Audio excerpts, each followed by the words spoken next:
양도소득세. 이 돈을 벌었으면 세금을 내야 한다. 뭐 거기까지는 좋은데 이거 한 푼이라도 또 아낄 수 있는 방법이 있다면 알아둬야 하지 않겠습니까?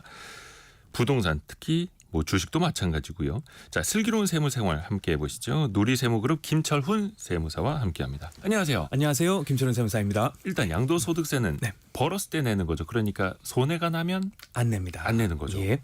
요 설명부터 좀 해주시죠. 네, 일단은요. 양도소득세라는 거는요. 부동산이나 주식 같은 거를 팔았을 때 거기에서 이제 생긴 이익, 남긴 거에 대해서 이제 부과되는 세금인데요.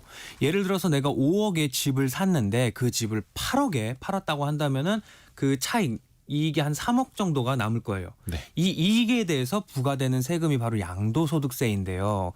그렇기 때문에 모든 대상 내가 팔았다고만 해서 다 양도소득세가 부과되는 건 아니고요. 양도소득세가 이제 부과되는 주요 대상들은 주택이나 상가, 뭐 토지 이런 식의 부동산이라든지요.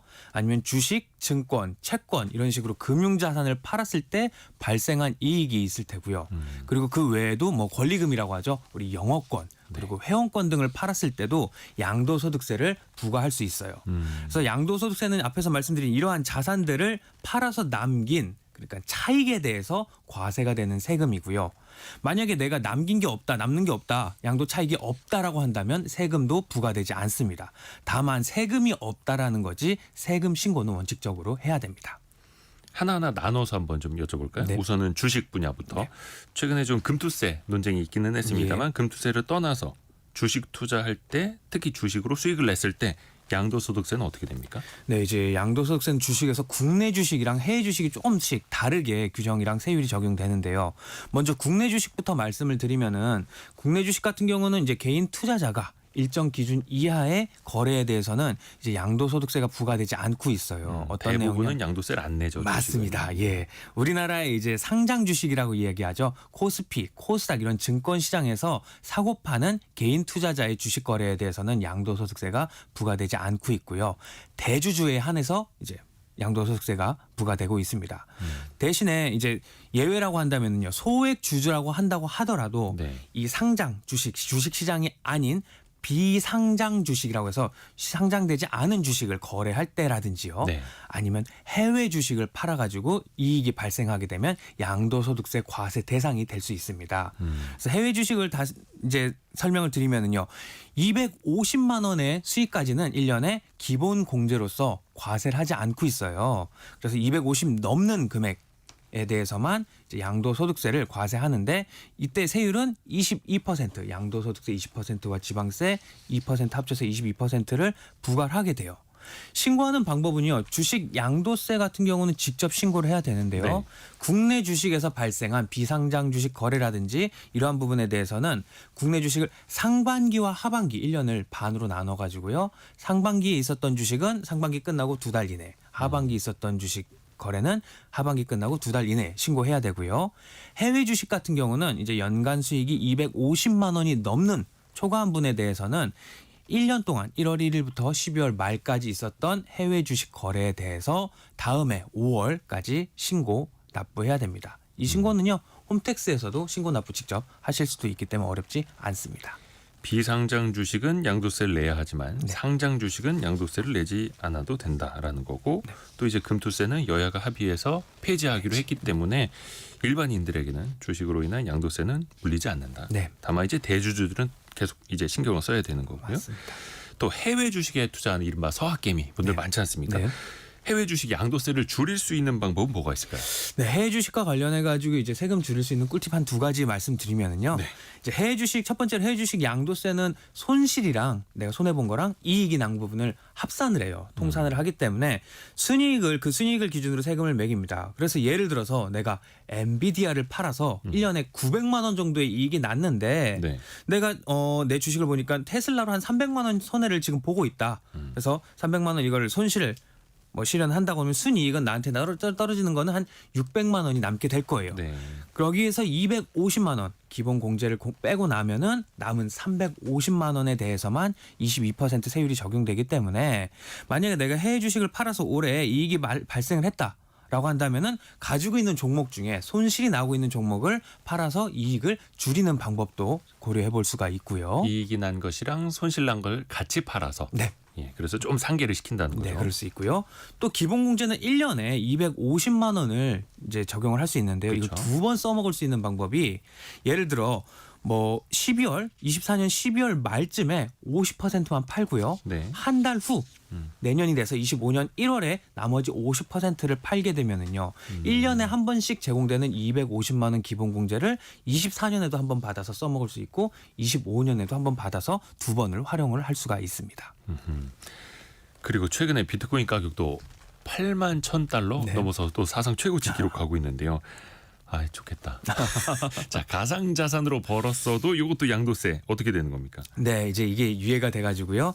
25년 1월 1일부터 가상자산, 비트코인 같은 가상자산을 양도를 한다거나 아니면 대여를 하면서 발생하는 소득에 대해서도 기타 소득으로 해서 과세가 될 예정이에요. 근데 이건 종합과세가 아니라 이제 세금을 한 번 내고 끝나게 되는 분리과세로서 이제 과세가 될 예정인 거고요.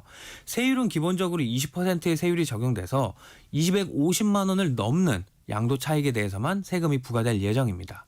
예를 들어서 이제 비트코인 같은 가상자산을 600만 원에 취득을 하고요. 네. 이걸 1,000만 원에 판매를 한다고 하면은 여기서 발생한 양도 차익은 400만 원이기 때문에 기본공제 250만 원을 빼고 나면은 이제 150만 원의 나한텐 순이익이 남는데 여기에 20% 세율을 곱한 30만 원이 세금이 나오게 됩니다. 이제 부동산으로 넘어가 볼게요. 특히 이제 부동산은 조금 상황에 따라서 복잡해지더라고요, 이 네. 양도세가. 네, 정말 많이 복잡한데요. 네. 일단 부동산 양도소득세 세금이 정해지는 시점은요, 우리 양도일이라고 이야기하는데요. 잔금을 이제 다 받은 날짜를 기준으로 해서 정해지게 됩니다. 내가 잔금을 다 받은 날짜에 주택이나 부동산을 몇 개를 가지고 있는지, 또 거기에서는 얼마나 거주를 했는지, 그리고 또 세대는 구성은 어떻게 되어 있는지 이것 등을 다 따져서 양도세가 개별적으로 적용이 되게 되는데요. 그 기준 날짜가 잔금일. 네, 잔금 잔금이라고 치르는 보시면 날 됩니다. 기준으로. 네. 주택의 양도소득세 같은 경우는요. 보유 기간 얼마나 보유했는지 그리고 거기에서 살았는지 살면 얼마나 살았는지 이런 내용이라든지 가지고 있는 주택 수 등에 따라서 크게 세율 자체도 달라지게 됩니다. 네. 그래서 이렇게 각각의 상황에 따라서 천차만별의 세율을 적용하지만 많이 적용되고 있는 누진세율을 기준으로 안내를 드리면은요. 내가 남긴 거 양도 차익에 따라서 6에서 45%까지의 세율이 적용될 수 있습니다.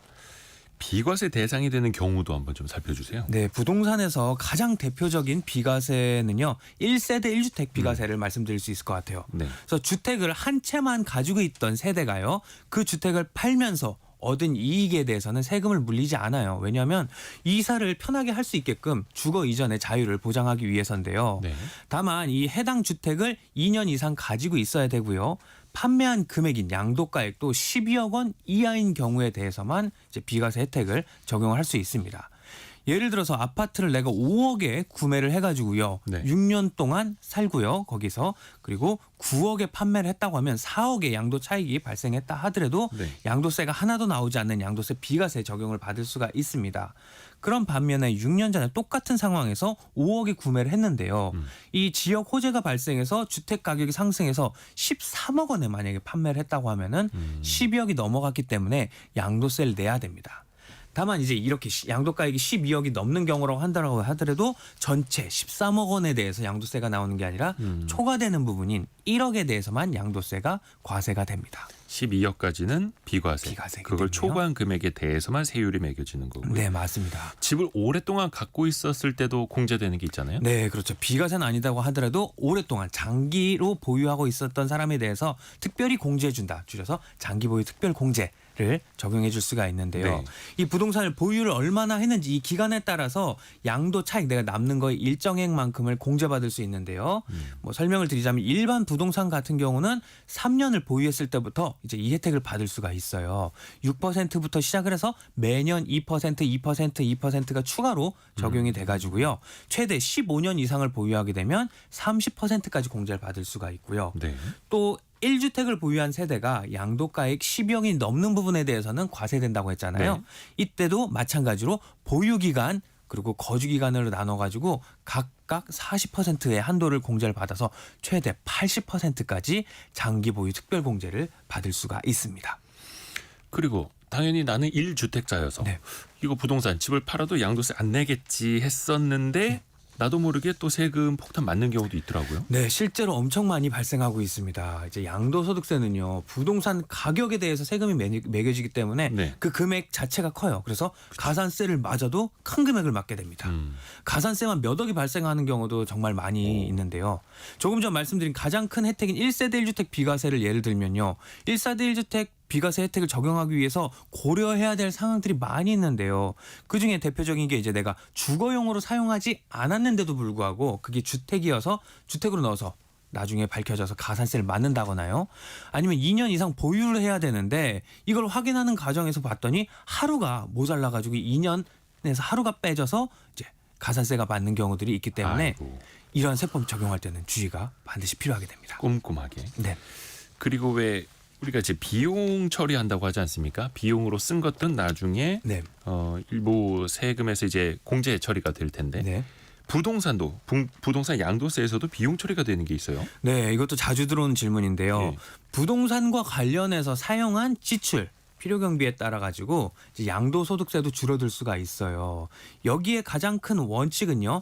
부동산과 관련해서 자본적 지출을 했느냐인데 이 자본적 지출은요 뭐냐면 부동산의 가치를 증가시키기 위해서 지출한 비용이냐 이걸 따지게 됩니다. 네. 원칙은 이런데요. 실무에선 사실 예시를 가지고 판단을 하게 됩니다. 그래서 부동산 양도세를 줄일 수 있는 지출로 인정되는 경우를 말씀드리자면은 이제 방을 확장을 시켰다든지요. 아니면 배관을 교체하거나 창호를 공사를 했을 때는 이제 양도세를 줄이는 지출로 인정되는데요. 특이하게도 도배를 했다든지 네. 벽지나 장판을 교체한다거나 아니면 옥상에서 물이 새서 이거 방수 공사를 했다. 이런 것들은 양도세를 줄이는 지출로 인정이 안 돼요. 네. 또 계속해서 예, 네. 외우셔야 됩니다. 네. 아니면은 여쭤봐야 되는데 보일러를 교체했다든지 베란다를 확장하는 경우라고 한다면 양도세를 줄이는 지출로 인정이 되지만 네네네. 반면에 싱크대를 교체했다. 욕조를 교체했다. 이런 것들은 안 되니까 주의하셔야 됩니다. 아니 보일러 교체한 네. 거는 되고 싱크대 교체한 거는 비용이 처리가 안 되고 네, 맞아요. 이게 판례나 사례로 따라서 가기 때문에 이제 판단하는 데 있어서 좀 헷갈리네요, 이거는. 봐야 됩니다. 네. 또 전기 공사하거나 도시가스 공사한 비용이라든지 거실 확장 공사나 방 마루 공사한 비용들은 또 양도세를 줄이는 지출로 인정이 되는 반면에 화장실 마루 공사는 또 안 되고 있고요. 네. 네, 주방 교체를 한다든지 이런 식으로 리모델링을 하는 공사비 또는 건물을 증축을 할 때 붙박이장을 설치를 한다거나 이렇게 타일 공사비처럼 이렇게 부동산의 가치를 증가하기 위한 비용들로 지출했다고 한다면 양도세를 줄이는 지출로 인정돼서 양도소득세를 줄일 수가 있어요. 그리고 당연히 취득세라든지 등록세, 뭐 명도 비용 그리고 부동산을 광고할 때 부동산 광고비라든지 중개 수수료 그리고 저희 같은 세무사나 법무사 수수료 비용은 다 비용 인정이 되는 반면에 이 부동산을 취득하기 위해서 대출을 받아서 나간 대출 이자라든지 위약금 연체 이자 또는 자주 문의 들어오는 재산세, 종부세 이런 것들은요. 이제 부동산 양도세를 줄일 수 있는 지출로 인정이 안 되고 있으니 주의하시기 바랍니다. 특히 부동산 같은 경우 원체 이제 금액이 크다 보니까 네. 12억까지는 양도세 비과세가 되는데 네. 사실상 24억 원까지도 비과세 될 수 있는 방법이 있잖아요. 네, 맞습니다. 그런 식으로 부부가 공동을 만약에 가지고 있다고 하면은 많이 안내 드리는 것 중에 하나인데 이렇게 부부가 공동 명의로 취득을 하게 된다면 양도세를 줄일 수가 있어요. 현재 누진세율 체계 하에서는 이제 한 명이 단독으로 차익이 나는 거를 만약에 부부가 공동으로 반씩 나누게 되면 세금은 반보다도 훨씬 더 줄어들게 되는데요. 예를 들어서 남편이 단독 명의로 두 채의 아파트를 가지고 있는데 이 중에 하나인 이 아파트 한 채를 양도하게 되면서 1억 5천만 원의 이익이 났다라고 네. 하면은요. 세율은 35%를 적용받아서 예를 들어 약 3,400만 원의 양도세를 내야 되는데요. 예. 이걸 부동산 취득을 할 때 애초에 부부 공동명의로 만약에 했다고 한다면 각각 2분의 1씩 지분을 갖게 되어서 24%의 세율이 적용돼서 1인당 1,200만 원 합쳐서 총 2,400만 원의 세금이 나오게 돼서 부부 공동명의를 통해서 세금을 1,000만 원 정도를 줄일 수가 있습니다. 그래서 대부분 고가 주택은 부부 네. 공동 명의로들 하시죠. 맞습니다. 그리고 또 한 가지 설명을 드리면 이혼을 하면서 네. 부동산을 줄 때 위자료 성격으로 주게 되면 양도세가 과세가 되고요. 네네. 이걸 재산 분할의 성격으로 주게 되면 세금이 하나도 안 나오게 되는데요. 네. 이유는요. 이제 배우자에게 위자료로 부동산을 주게 되면은 손해배상을 하는 개념으로 봐서 대가성이 있다고 봐서 양도소득세가 발생을 하고요. 아하. 만약에 재산 분할로 하게 되면 원래 내 거인 거를 그냥 띄어서 가져가는 거다라고 해서 대가성이 없다고 봐서 즉 양도에 해당하지 않는다고 봐서 양도소득세가 발생하지 않게 됩니다. 이 한 끗 차이로 몇억 원의 양도세가 맞습니다. 좌우될 수도 있고 그래서 알아야 됩니다. 김철훈 세무사였습니다. 고맙습니다. 감사합니다.